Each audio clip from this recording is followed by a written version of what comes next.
On Osrc News at 7, Governor Akeredolu, elder statesman, hailed Afenifere leader Reuben Fasharanti on 96th birthday. Nigerians bemoan dwindling educational system as ASU's industrial action lingers. Buhari orders ministers seeking election positions to resign. And from the foreign scene, World Health Organization condemns China's zero COVID strategy to contain pandemic.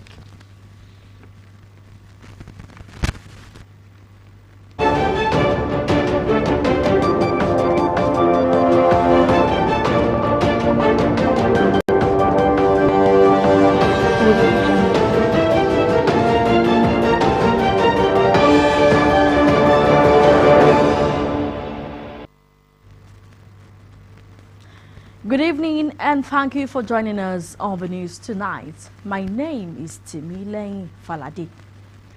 Chairman of the Southwest Governors Forum and Ondo State Governor Oluwarotimi Akeredolu has hailed the leader of the Pan-Yoruba socio-political organization Afenifere, Pa Reuben Fasharanti, on the occasion of his 96th birthday, describing him as a pride of the state and the Yoruba race. Governor Akeredolu, who noted the impactful life of the Afenifere leader on the country, said he is a colossus in the field of education and politics. The governor, in a statement, said, Pa Fasharanti's contributions to human capital development cannot be forgotten in a hurry. He saluted his love and commitment to the Yoruba race and the country at large. The governor, in a statement by his chief press secretary, Richard Olatude, said the Yoruba race is lucky to have a leader like Pa Fasharanti, whose wisdom and high moral values are impeccable virtues desirable in any society. Governor Akeredolu said Pa Fasharanti's unwavering commitment to the development and progress of the Yoruba race and the country are commendable. The governor prayed God to grant Pa Fasharanti peace and keep him well, adding that his vast experience is needed at this critical stage in the country. Meanwhile, as leader of Yoruba Socio-Political Association, Afenifere, Chief Reuben Fasharanti clocks 96, Nigerian leaders have been challenged to emulate his outstanding qualities of honesty, integrity, and self-confidence in order to establish good governance in the country. Some elder statesmen who spoke to Osrc said Chief Fasharanti served in public office with a high degree of integrity and patriotism, which etched his name on the brighter side of history. Osrc's Richard Elesami reports that leaders from all political divides gathered to extol his virtues while longing for a new Nigeria, for which the Afenifere leader spent his life to agitate for. Nigerians have shown concern over the longevity of intermittent industrial actions by Academic Staff Union of Nigerian Universities, saying it has done a great damage to the school calendar of education in the country. To them, education, which is the bedrock of a nation's development, is being handled with levity by its custodians. Omarion Olahungbeji, who x-rays the opinions of residents of Akure, the Ondo State capital, reports that students who are also on the receiving end of the insistent closure of the institutions expressed their grievances.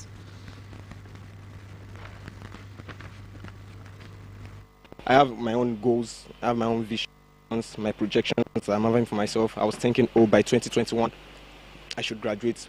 Ayomide Oyeniyi, Olasukomi Olagbuye, and Vincent Benga are students of Federal University of Technology, Akure Futa, who have already projected to graduate this year, but now resigned to their fate because of the present circumstance. We are the one at the receiving end, and we are the one that is going to suffer for this strike, because I've been in school now for over 5 years now, and I'm supposed to be graduating now this year, but still I'm still in 300 level. That is 2 years wasted, 2 years of my life wasted.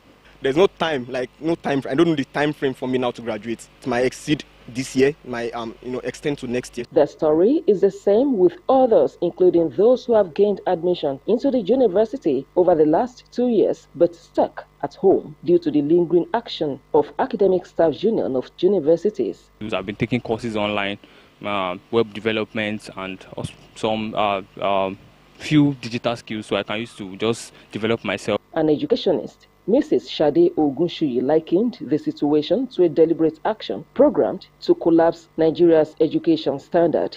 We are failing our children. These are innocent children. They don't have a say in this, but we are failing them as parents, as government, everybody. What we're doing right now is that we're kind of saying we don't have a public education. If you want to go to the university, go private. That's not fair.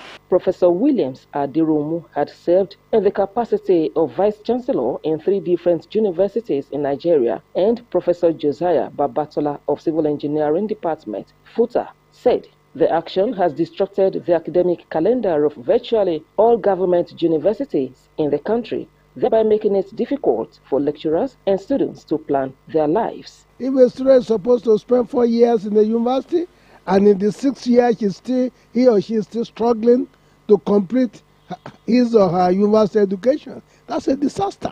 There are layers of students who have done the JAM, they have passed the JAM, they won't be given the admission, they cannot come in because of the people on ground. And now another set is coming in. Okay, so we are having about 2 or 3 layers now. So we have to start staggering our academic activities. Meanwhile, you have to give the quality of what is otherwise we are endangering the future of the country. They frowned at the consequences this action will have on the students who are supposed to be engaged in academic activities but left roaming the street hopelessly. The easiest way to kill a nation is to ignore the educational development of that nation. And that is what we are facing right now in this country. The students, they are in trouble. You, even the lecturers, you are in trouble because the flow will not be the way it should be. The flow will not be the way it should be. You should, by now, I mean, we will have forgotten that we have taken exams. And then we are preparing for the next semester. Now we have not finished the 4th semester. So you do yourself as a lecturer, you cannot plan your life. Meanwhile, ASU National President Professor Emmanuel Usodeke, in a Zoom interview, bemoaned the situation, insisting that government should prioritize and fund the education system for the country to regain its lost glory.